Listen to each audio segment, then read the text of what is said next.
بسم اللہ الرحمن الرحیم۔ السلام علیکم۔ پہلے اویس نورانی کا بیان اور اب ایاز صادق کا بیان۔ پہلے اویس نورانی کے بیان پر بھارتی میڈیا نے پروپیگنڈا کیا۔ ویسے تو آج کل بھارتی چینلز کے اوپر اگر آپ جا کر دیکھیں تو بھارت کی خبریں کم اور پاکستان کی خبریں زیادہ چل رہی ہوتی ہیں، اور پاکستانی چینل سے زیادہ انڈین چینل جو ہیں وہ پی ڈی ایم کی تحریک کو کوریج دے رہے ہیں۔ انہوں نے پورا ایک ماحول بنایا ہوا ہے جس میں وہ مسلسل بتا رہے ہیں کہ اس وقت پاکستان میں لوگ فوج کے خلاف اٹھ کھڑے ہوئے ہیں، اور جس طرح سے انہوں نے کراچی کے حوالے سے بھی رپورٹنگ کی تھی وہ تو خیر بہت ہی مزے کا خیز تھی، وہ تو بہت شرمناک بھی تھی اور بہت انٹرسٹنگ بھی ویسے کسی حد تک تھی۔ یعنی آپ عجیب عجیب لطیفے جو ہیں وہ سامنے آئے، ایسی ایسی تصویریں اٹھا کے اور انہوں نے چلا دی کہ انہوں نے یہ دکھایا کہ پتہ نہیں فوج نے ٹیک اوور کر لیا ہے، تھانوں میں فوج پہنچ گئی ہے اور پولیس اور فوج آمنے سامنے ہے۔ وہ جو کراچی میں سارا سندھ حکومت نے ڈرامہ کیا تھا اس سارے کے بعد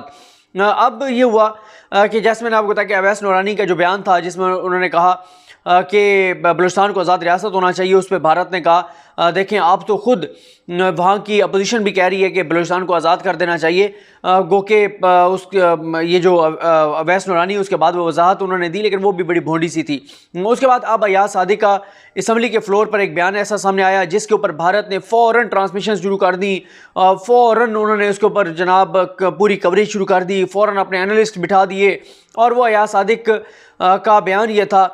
کہ جب ابھینندن کو پکڑا گیا تھا تو اس وقت ہمیں بریفنگ یہ دی گئی تھی کہ اگر ہم نے اس کو 9 بجے سے پہلے نہ چھوڑا تو بھارت حملہ کر دے گا۔ یہ ایسا بیان ہے جس سے ایاز صادق یہ تاثر دے رہے ہیں کہ اس وقت پاکستان کی ریاست، پاکستان کی فوج، پاکستان کی حکومت خوفزدہ ہو گئی تھی بھارت سے، اور اس لیے وہ ابھینندن کو چھوڑنا چاہتے تھے۔ یہ اتنا سطحی بیان ہے، یہ اتنا گھٹیا بیان ہے، یہ اتنا شرمناک بیان ہے۔ مجھے یہ سمجھ نہیں آ رہی کہ حالات کہاں جا کر رکیں گے اور اپوزیشن جو ہے وہ کس حد تک جائے گی این آر او لینے کے لیے، ڈیل لینے کے لیے، اپنے معاملات طے کرنے کے لیے، اور یہ ساری صورتحال کیا رخ اختیار کرے گی۔ کہ آپ یہ دیکھیں کہ اگر آپ تھوڑا سا یاد کریں اس ساری صورتحال کو، بھارت نے پہلے رات کی تاریکی میں پاکستان کی حدود میں داخل ہوا بھارت، ان کے جہاز اور ایک کوا اور ایک درخت اس کو نقصان پہنچا کر اور واپس چلے گئے، جا کر پروپیگنڈا کیا کہ ایک مدرسے پہ حملہ کیا، یہ کر دیا وہ کر دیا، اور پھر پرائم منسٹر عمران خان صاحب کئی بار یہ تفصیل سے بتا چکے ہیں کہ اس رات ان کو army chief general Qamar Javed Bajwa صاحب نے بتایا کہ یہ معاملہ ہوا ہے۔ انہوں نے آرمی چیف سے پوچھا تو آرمی چیف نے کہا کہ پہلے مشورہ ہوا پرائم منسٹر پاکستان کا اور آرمی چیف کا کہ پہلے ہمیں یہ دیکھنا چاہیے کہ ہمارا نقصان ہوا یا نہیں ہوا، اور جتنا ہمارا نقصان ہوا ہے ہمیں بھی ان کا اتنا ہی نقصان کرنا چاہیے اور اتنا ہی جواب دینا چاہیے، اور ہمیں ایک ذمہ دار ریاست کا ثبوت دینا چاہیے، اور ہمیں کوئی زیادہ معاملات کو جو ہے وہ کشیدگی کی طرف نہیں لے کر جانا چاہیے۔ اور یہاں پر رک کر میں آپ کو ایک اور چیز بھی یاد دلاتا چلوں کہ اس دوران آصف غفور صاحب کی اگر آپ پریس کانفرنس سنیں جس طرح سے وہ کمپوز تھے، ایک ایک لفظ نپت تلا، اور کیا زبردست انداز سے انہوں نے وہ پریس کانفرنسز کی، پریس بریفنگ دی، اور زبردست انداز سے انہوں نے پاکستان کا پیغام، پاکستان کا موقف انٹرنیشنل میڈیا کے سامنے رکھا۔ تو پرائم منسٹر پاکستان اور army chief general Qamar Javed Bajwa صاحب کی جب آپس میں گفتگو ہوئی اور اس کے بعد سارا جائزہ لینے کے بعد بتایا گیا کہ کوئی جانی نقصان نہیں ہوا، تو پھر پاکستان نے یہ فیصلہ کیا، پاکستان کی فوج نے، پاکستان کے وزیر اعظم نے، کہ ہم بھی وہاں پر ٹارگٹ کریں گے ان کے جو مورچے ہیں، ان کے قریب نشانے پہ ہم جو ہے وہ حملہ کریں گے، اور ان کو یہ پیغام دیں گے کہ آپ جو ہے اگر رات کی تاریکی میں کر سکتے ہیں تو ہم دن دہاڑے آپ کے حدود میں آ کر اور یہ سارا کچھ کر سکتے ہیں اور ہم جواب دے سکتے ہیں۔ اور یہی بتایا جاتا ہے کہ پاکستان نے جب ان کے نشانے وہ کیے، ان کے جو مورچے تھے ان کے قریب اٹیک کیا، تو ایک مورچہ ایسا تھا جہاں پر ان کی ٹاپ لیڈرشپ اور کچھ لوگ تو یہ بھی کہتے ہیں کہ ان کے آرمی چیف موجود تھے، اور پاکستان چاہتا تو وہاں پر حملہ کر کے اور اس کو بھی جو ہے وہ مارا جا سکتا تھا، لیکن پاکستان نہیں چاہتا تھا کہ معاملات جنگ کی طرف جائیں، پاکستان اس حد تک نہیں جانا چاہتا تھا، لیکن پاکستان کے جہاز گئے، پاکستان نے حملہ کیا۔ جیسے ہی پاکستانی جہاز واپس آئے ان کے جہاز پیچھے آئے، ایک ان کا جہاز پاکستان نے گرا دیا، اور ایک تو ان کی حدود میں گر گیا اور ایک پاکستان کی حدود میں گرا، اور اس میں ابھینندن تھا اور ابھینندن کو گرفتار کر لیا گیا۔ پھر اس کے بعد آپ یاد کریں تھوڑا سا کہ پرائم منسٹر پاکستان عمران خان صاحب نے جس طرح سے آ کر تقریر کی پارلیمنٹ میں، جیسے انہوں نے کہا کہ ہم ابھی بھی امن کو موقع دینا چاہتے ہیں، ہم جنگ نہیں چاہتے، اور انہوں نے پوری دنیا کے قوتوں کو مخاطب کرتے ہوئے جو بات کہی تھی وہ آپ کو یاد ہی ہے، دہرانے کی ضرورت نہیں ہے۔ تو اس لیے پاکستان نے امن کو ایک موقع دینے کے لیے پاکستان نے ابھینندن کو چھوڑا تھا، اور اس کے بعد بھارت نے بڑے الزامات لگائے کہ یہ کیسے ہو سکتا ہے کہ ہمارے جہاز گرا دیں، انہوں نے F-16 استعمال کیا ہے۔ انہوں نے بڑے عجیب عجیب دعوے کیے تھے کہ F-16 ہم نے گرا دیا، اور وہ ان کا اپنے کچھ لوگوں نے بیٹھ کر جو ایکسپرٹ تھے انہوں نے بھی کہا تھا کہ بھارت کا یہ دعویٰ درست نہیں ہے، یہ دعویٰ جھوٹ پر مبنی ہے۔ اب سردار ایاز صادق نون لیگ کے جو رہنما ہیں ان کا یہ بیان دینا اور اس کو بھارت کا اپنے حق میں یہ استعمال کرنا کہ دیکھیں ہم تو پہلے کہتے تھے کہ پاکستان اس وقت خوفزدہ ہو گیا تھا، پاکستان نے ہم سے ڈر کے ابھینندن کو واپس کیا تھا، یہ ایاز صادق کا بیان انتہائی سطحی ہے، انتہائی گھٹیا ہے، شرمناک ہے۔ اور جیسے میں نے آپ کو کہا کہ پتہ نہیں یہ چاہتے کیا ہیں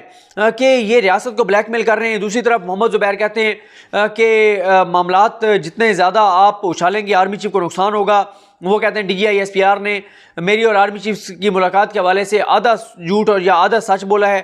وہ کہتے ہیں کہ بہت ساری وہ بلکہ انہوں نے کچھ ذاتی حملے بھی شروع کر دیے آرمی چیف جنرل قمر جوت باجوہ صاحب پر۔ وہ یہ کہتے ہیں کہ ہم سیاستدان تو حلف نہیں اٹھاتے کہ ہم کسی سے ملاقاتیں نہیں کریں گے، لیکن آرمی جو ہے اس کے جو افسران ہوتے ہیں وہ حلف اٹھاتے ہیں کہ وہ سیاست میں مداخلت نہیں کریں گے۔ تو یہ آرمی چیف کو دیکھنا چاہیے کہ وہ کیوں ہم مجھ سے ملے۔ اور پھر انہوں نے یہ بھی بتایا کہ DGI-SI جو ہیں وہ انہوں نے جب کہا مال روڈ کی بات ہوئی تو انہوں نے کہا کہ ہم آپ کو مال روڈ پر نہیں آنے دیں گے، آپ کو مال روڈ بند نہیں کرنے دیں گے۔ یہ جو ساری صورتحال ہے، اور اس سے پہلے آپ اویس نورانی کو دیکھیں، نواز شریف کے بیانات دیکھیں، محمود خان اچکزئی کے بیانات دیکھیں، اور اب یہ ایاز صادق کے دیکھیں، مریم صفدر کے دیکھیں۔ مریم نے کیا کیا؟ مریم اور حامد میر نے یہ جو دھماکہ ہوا پشاور میں، اس دھماکے کے بعد انہوں نے انڈائریکٹلی فوج کو ٹارگٹ کیا کہ اگر فوج سیاستدانوں اور صحافیوں کے معاملات میں مداخلت کرتی رہے گی تو پھر یہ تو معاملات ہوں گے۔ تو یہ مسلسل ہر گزرتے ہوئے دن کے ساتھ ایک سٹیپ آگے بڑھ رہے ہیں، اور اب ایاز صادق کا جو بیان ہے وہ بھارت اس کو بہت زیادہ پروپیگیٹ کر رہا ہے اور اس پہ بہت زیادہ بات کر رہا ہے۔ تو اسی لیے مسلسل یہ بات ہم کر رہے ہیں کہ ناگزیر ہوتے جا رہے ہیں معاملات ریاست کے لیے۔ جس طرح کی چیزیں مسلم لیگ نون کی جانب سے کی جا رہی ہیں، کوئی نہ کوئی ایکشن کرنا پڑے گا، ورنہ یہ اپنی اس بلیک میلنگ کے لیے یہ پتہ نہیں اور کیا کچھ ہوگا جو جھوٹ پہ مبنی بیان کریں گے، اور اس کی وجہ سے پاکستان کے خلاف بھارت جو ہے وہ پروپیگنڈا کرے گا۔ اس کے بعد دوسرے ایشو پر بات کرتے ہیں، اور وہ ہے جو یہ ہے اسلام آباد میں مندر کی تعمیر کے حوالے سے۔ یہ میں اعلامیہ پڑھ دیتا ہوں،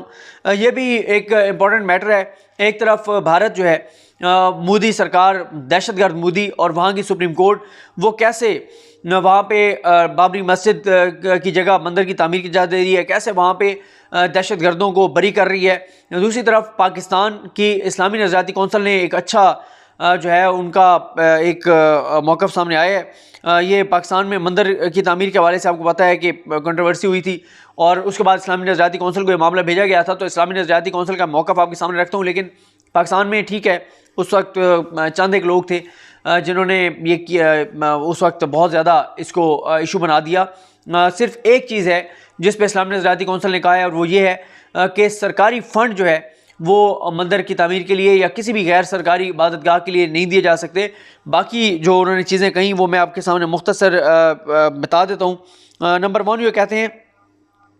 پہلے انہوں نے بیک گراؤنڈ سارا بتایا کہ کیوں یہ معاملہ اسلامی نظریاتی کونسل کے سامنے بھیجا گیا تھا۔ وہ کہتے ہیں کہ اسلام آباد میں ہندو کمیونٹی کی حالیہ آبادی کے تناسب کے پیش نظر سید پور میں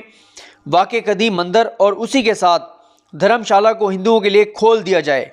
اور وہاں تک ہندو برادری کی رسائی کو ممکن بنایا جائے تاکہ وہاں ہندو کمیونٹی اپنے عقیدے کے مطابق مذہبی عبادات بجا لا سکیں۔ پاکستان کی اسلامی نظریاتی کونسل کہہ رہی ہے کہ مندر کھولنے چاہیے، فیسیلیٹیٹ کرنا چاہیے، وہاں تک ان کی رسائی جو ہے وہ ممکن بنانی چاہیے ہندوؤں کی، جو پاکستانی شہری ہیں ہندو۔ وہ کہتے ہیں کہ آئینی طور پر ہر مذہبی گروہ کا حق ہے کہ وہ اپنے مذہب کے مطابق فوت شدگان کی آخری رسومات ادا کرے۔ اس حق کے پیش نظر ہندو کمیونٹی کو اسلام آباد میں شمشان گھاٹ کے لیے موزوں جگہ پر انتظام کرنے کی اجازت ہے جہاں وہ اپنی مذہبی ہدایات کے مطابق فوت شدگان کی آخری رسومات ادا کر سکیں۔ پھر وہ کہتے ہیں کہ شادی بیاہ اور مذہبی تہواروں کے لیے ان کو کمیونٹی سینٹر تعمیر کرنے کی اجازت ہے، یہ آئینی حق ہے اور اس میں شرعی طور پر کوئی قباحت نہیں ہے۔ آگے بھی ایک پیج ہے وہ واضح نہیں پڑھا جا رہا، اس پہ فہیم اختر صاحب بھی بڑی تفصیل سے ویڈیو کر چکے ہیں۔ کچھ انہوں نے آگے ممکنہ حل بھی بتائے ہیں کہ اس حوالے سے ریاست اور کیا کیا کر سکتی ہے. اور آخری جو پوائنٹ ہے جو پڑھا جا سکتا ہے وہ یہ ہے کہ دوسرا ممکنہ حل یہ ہے کہ غیر مسلم چونکہ ملک کے شہری ہیں ان کی فلاح و بہبود ریاست کی ذمہ داری ہے. حکومت ان کی فلاح و بہبود ویلفیئر کے لیے الگ سے رقوم مختص کر دے اور ان کی کمیونٹی کے حوالے کر دے. متعلقہ کمیونٹی جہاں چاہے خرچ کرے, اس سے کوئی شرعی اعتراض لازم نہیں آتا. تو یہ آپ دیکھ لیں کہ الحمدللہ اللہ کا کرم ہے کہ پاکستان کے اندر جو ہے اسلامی نظریاتی کونسل نے یہ کہا ہے کہ ہندوؤں کو پاکستان میں مکمل آزادی ہے اور ان کے جو مندر بند ہیں وہ بھی کھول دیے جائیں اور وہ کہیں پہ بھی اپنی جو ہے وہ جس طرح سے بتایا گیا کہ کمیونٹی سینٹر اور اپنی آخری رسومات کے لیے کوئی بھی اپنا سینٹر بنانا چاہتے ہیں ان کو اس حوالے سے مکمل آزادی ہے. یہ خوشائند بات ہے. ایک طرف بھارت میں مسجدوں پر حملے ہو رہے ہیں, مسجدوں کو بند کروانے کے در پہ ہیں وہ, اور مسجدوں کی جگہ مندر تعمیر کر رہے ہیں. دوسری طرف الحمدللہ پاکستان میں یہ کہا جا رہا ہے کہ وہ برابر کے شہری ہیں اور ان کو تمام ہر طرح سے فیسیلیٹیٹ کرنا, ان کو تحفظ فراہم کرنا, ان کو مذہبی طور پر آزادی دینا یہ ریاست کی نہ صرف ذمہ داری ہے بلکہ ہماری شریعت بھی یہ کہتی ہے, ہمارا مذہب بھی یہ کہتا ہے, اسلام بھی یہ کہتا ہے, ہمارا دین بھی یہ کہتا ہے, ہمارے نبی کریم صلی اللہ علیہ وسلم بھی یہ کہتے ہیں. باقی ایشوز پر نیکسٹ ویڈیوز میں بات کریں گے. مجھے اپنی دعاؤں میں یاد رکھیں. اللہ کریم ہم سب کا حامی ناصر ہو. اللہ حافظ.